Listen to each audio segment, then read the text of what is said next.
Our first BE Tech Talk of the day is focused on the fast track from engineer to executive. Our featured guest is Nick Caldwell, Vice President of Engineering at Reddit, where he's responsible for building and operating the 4th most visited site in the US. Prior to joining Reddit, Nick had an impressive 15-year career at Microsoft, where he held various positions in engineering leadership, including a significant role as general manager for the Power BI. Here, he transformed the company's business intelligence suite. He's an active participant in DevColor, a nonprofit whose mission is to maximize the impact of Black software engineers. And he's founder of Color Code, a scholarship fund dedicated to future leaders of color in technology fields. Nick has joined us to give us a candid presentation about his journey to an executive position at a top Silicon Valley tech company and how to navigate through the pitfalls and challenges that arise at the top in tech. So please give a warm welcome to Nick Caldwell.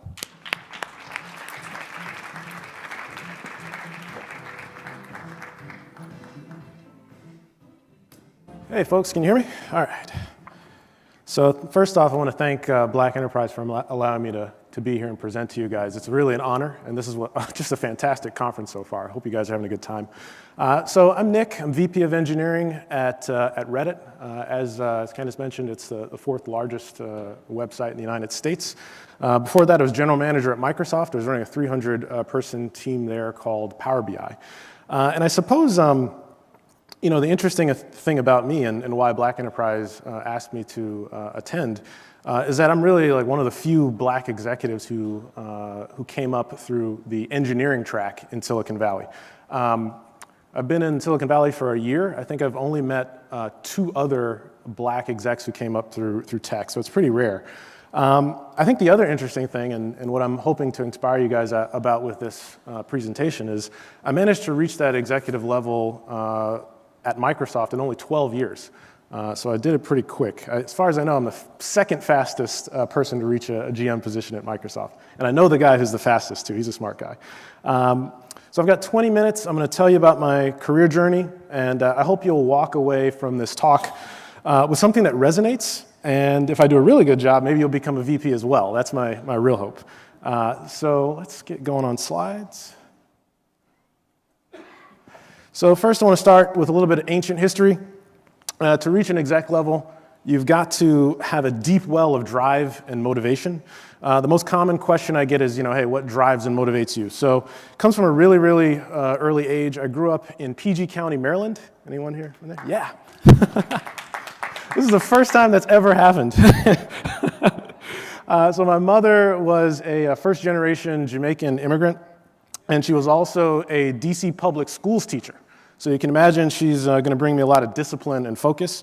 My father was a public defender, and he was also just into a ton of different topics, like lots of different musical styles, R&B, jazz. He brought home calligraphy kits, chess kits, all sorts of different things. And then one day, I must have been about 4 years old, he brought home from work a Tandy 1000 computer. This is my first computer. You guys are laughing.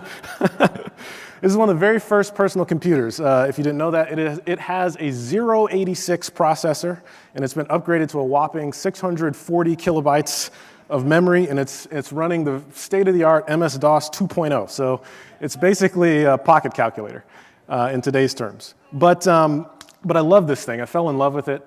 It was how I ended up spending the majority of time with my father. I would just sit on his lap, and even though I didn't really know what I was doing, he would let me type into the keyboard. Later on, at the age of 10, my father got me a copy of this book. The book is called Learn C++ in 12 Easy Lessons, which is an absolute lie. C++ is perhaps the most difficult language you can start with. I don't recommend doing that. You cannot learn C++ in any configuration of 12 easy lessons. But this book is really what jump-started me. The second chapter of the book has a really critical assignment in it. It's called what I'll call the Hello World test. And it's the simplest way to know whether or not you're going to fall in love with programming. So the idea is really simple. It's write a program that prints the words Hello World on the screen. And it took me about I would say, a day and a half to figure out how to do this because you have to set up all the tools and so forth. And at the end, I finally got the words on the screen. If you take this test, you'll either say, wow, I just wasted an entire afternoon trying to get this like little bit of output, or you will say to yourself, what else can I do? Look at all of the potential. So I passed that test. And the other thing going on around this time was the early internet. And I had access to the internet through what were initially called bulletin board systems, if you guys remember that. And then later on, if you were checking your mail around this time, you probably saw like AOL CDs just falling out of it. Like they flooded the market with ways to give everybody access to the internet. And this thing mattered a lot to me at this time because it gave me a connection to the world beyond PG County, Maryland. So with online services, I could chat with people across the globe through IRC, Internet Relay Chat, or America Online Forums. I could play a game called Doom with a friend who I'd never met in person 3 states away. Doom fan? Good. And I could learn anything I wanted to. Like even the early versions of the internet had Yahoo and Lycos, which gave me more access to information than I could ever imagine from my library or encyclopedias. So here I am. I've got access to computers. I've fallen in love with coding, and I have an internet account. But the thing is, in PG County, Maryland, I was alone. I was one of the only people in my age group to have a computer or the internet. And if you talk to my friends, they would tell you very bluntly they thought computers were for nerds, and they thought I was a nerd. And my school didn't have any computer science courses. It wasn't even on the radar at that time.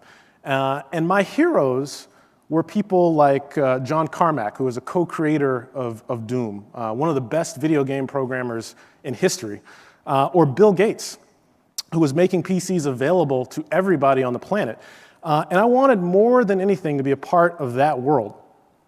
But the thing is, in PG County, Maryland, at that time, I realized I didn't have access to the right people, tools, network, or opportunities to get where I wanted to go. So I had to do something urgently if I was going to be a part of that world.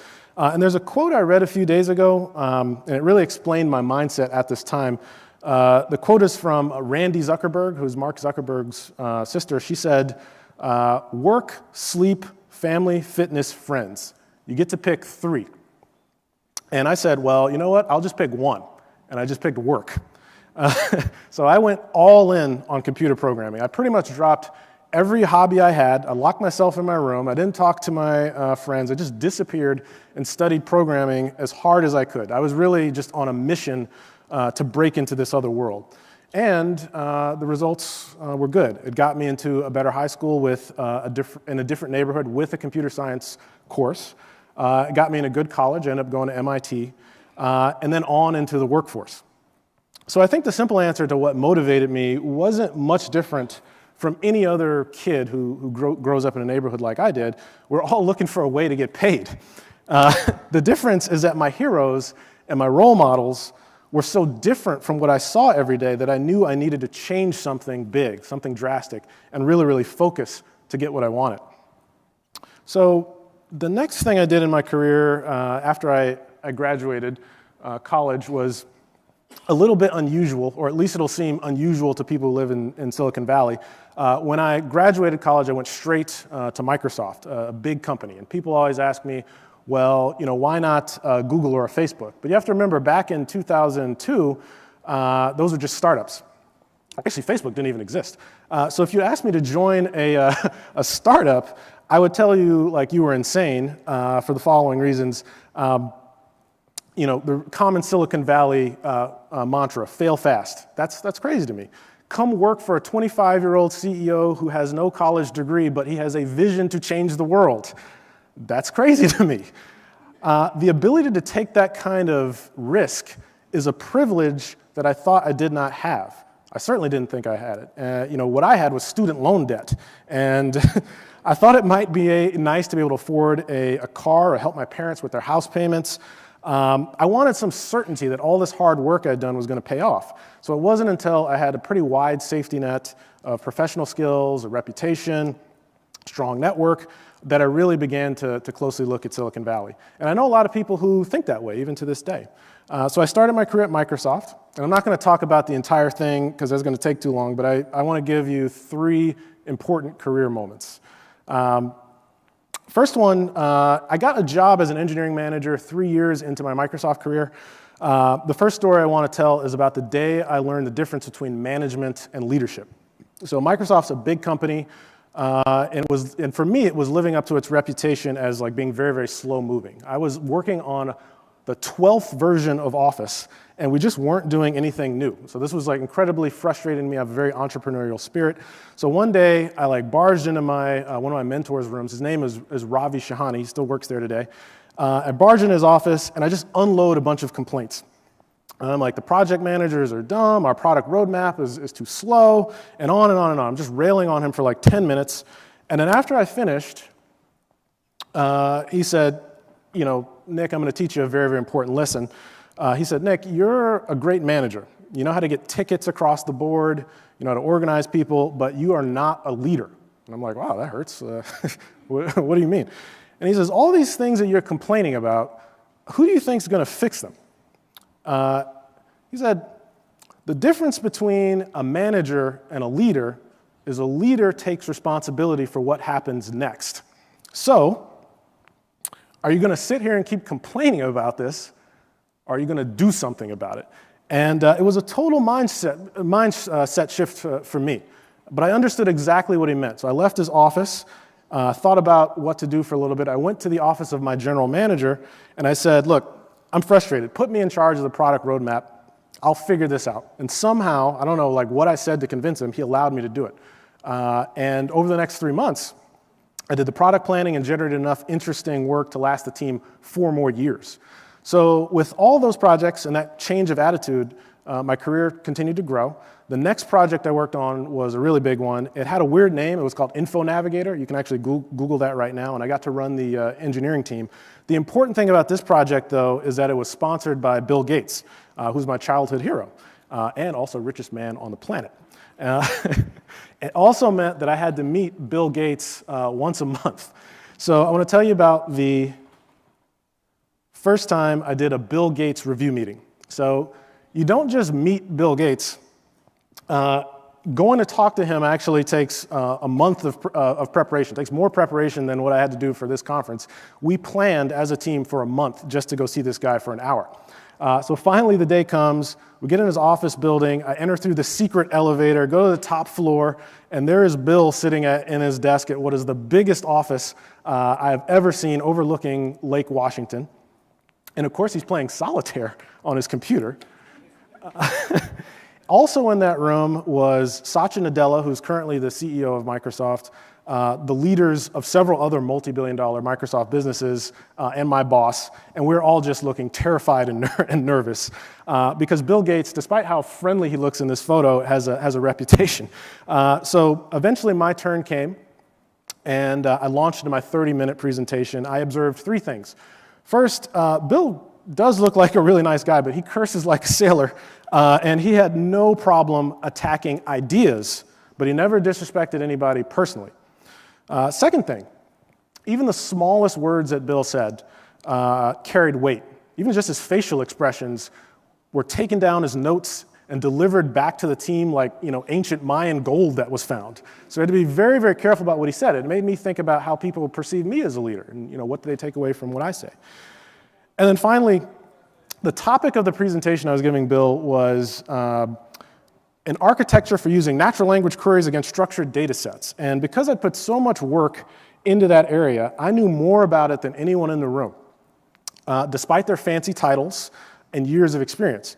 I knew more about this topic than Bill Gates himself, and he had to ask me questions about it, which I got to answer. So it was at that meeting where I realized that even the best leaders are only as good as the people they can get to follow them. And good leadership isn't about knowing more than everyone. Good leadership is about bringing the best out of the people around you. So we did 2 more Bill Gates presentations and eventually launched that Info Navigator project. The success of that project eventually resulted in me becoming a general manager and getting an executive level job. So the next thing I did shocked a lot of people as well. and that is I left Microsoft about a year and a half after I got that exec level job. I'd been there for 13 years, and I decided to join Reddit, so a lot of people ask me why. I'll give you a couple quick reasons. First, I love the product. I have a 10-year-old Reddit account, which I think makes me one of the original users. I love the potential that the site has to grow. Reddit has about 300 million monthly active users right now, and I think with some very simple product improvements, we can get that quite higher. We're expanding fast, so I grew the team from about 35 engineers to 120 today, and we've got a little bit more to go. Incidentally, if anyone's looking for a job, we're hiring.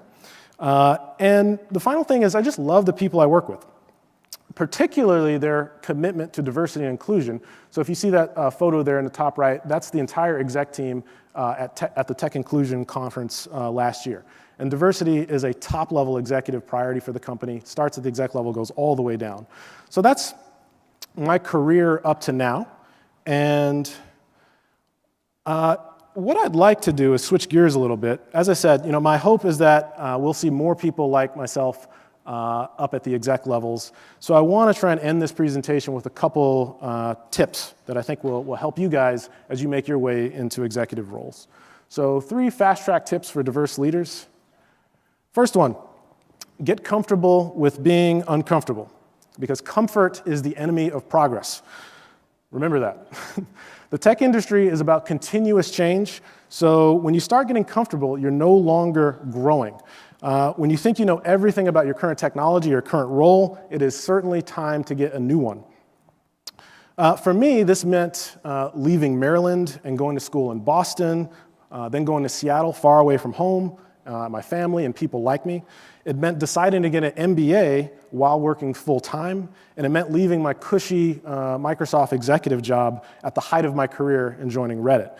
But every time I got uncomfortable, my career took a leap forward. Second thing, stop asking for mentors and ask for opportunities. This is a controversial one, I know, but it's the biggest mistake I see people making nowadays when they want to advance their careers. It's taking on too many mentors and not thinking about sponsorship. Most people I talk to don't even know what the difference is. What is a mentor versus a sponsor? So a mentor is someone you go to meet with every couple weeks, you give them problems and they give you advice. A sponsor is someone who gives you more than advice, they give you opportunities. So in my career, I've never gone to anyone. I've had people I've called a mentor, but I've never gone to anyone and said, hey, would you please be my mentor? But I have multiple times gone to people and said, tell me what you need done. I will make it happen. Take a bet on me. And if you take this approach, I guarantee you that you'll find that you're surrounded by opportunities all the time. So don't ask for mentors, ask for opportunities. Final one. I want to talk about bias, and I don't mean unconscious bias. I mean like straight up people will just decide to like you for no reason, just because of who you are. We don't have to get subtle and unconscious bias. There is just bias. The higher you climb and the more people can see you, the more they're going to criticize you. And if you're a minority or a woman in tech, you get a singularly unique experience because people will criticize you before you even get off the floor. You don't have to rise up at all. This affects me even to this day. I'm an MIT grad, Berkeley MBA. I've built multiple product teams that are hundreds of people large. I've made hundreds of millions of dollars in revenue for the businesses that I've run, and I still get called a diversity hire. It's like, what do you have to do? So I can only imagine if that's what I'm going through, what do boot camp grads have to go through today? People who are really trying to switch careers and really make their lives better, what do they have to go through? So there's bias. I don't know how to fix it. I don't know how to make things fair. That's something the K-Pors talked about earlier. So I just don't know that I'm going to get to see fairness anytime soon. But I do know what hustle is. All right? Hustle is really what this whole presentation is about. Hustle is the art and practice of finding a way to rise up through hard work, cleverness, persistence, and community. And you can't eliminate bias, but I think hustle is the equalizer. That probably does mean for now, that you're going to have to work twice as hard to get ahead, whether or not that's fair, but you can do it. So those are my 3 tips. I have a couple final thoughts, calls to action for leaders and people who are thinking about getting into tech. And I know that last section about bias is probably a bit negative, so I want to leave on a positive note and talk about hope.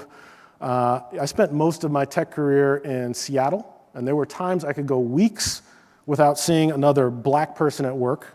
And I literally went years without seeing another black leader, a black person in a leadership position. But this is a photo of me my first week I moved to San Francisco. It's 300 other black people in tech attending an event at Dev Color. And this is really the first time in my 15-year career that I didn't feel alone. So I think that for the first time ever in my career, I have hope that people of color aren't going to be a rare commodity in this industry and that we're going to start seeing more black tech execs soon. There's more awareness than ever before that diversity is a tech problem. There's more opportunities through boot camps and secondary skills training. And there's more black leaders emerging as role models every single day. So I have 2 calls to action so that we can make this happen. First, those whose job it is to raise awareness about diversity problems, I think we can say that they have accomplished their mission. Every day I check the news, I see that people understand that this is a problem. So awareness is good, but I don't think that's enough. Now we've got to act.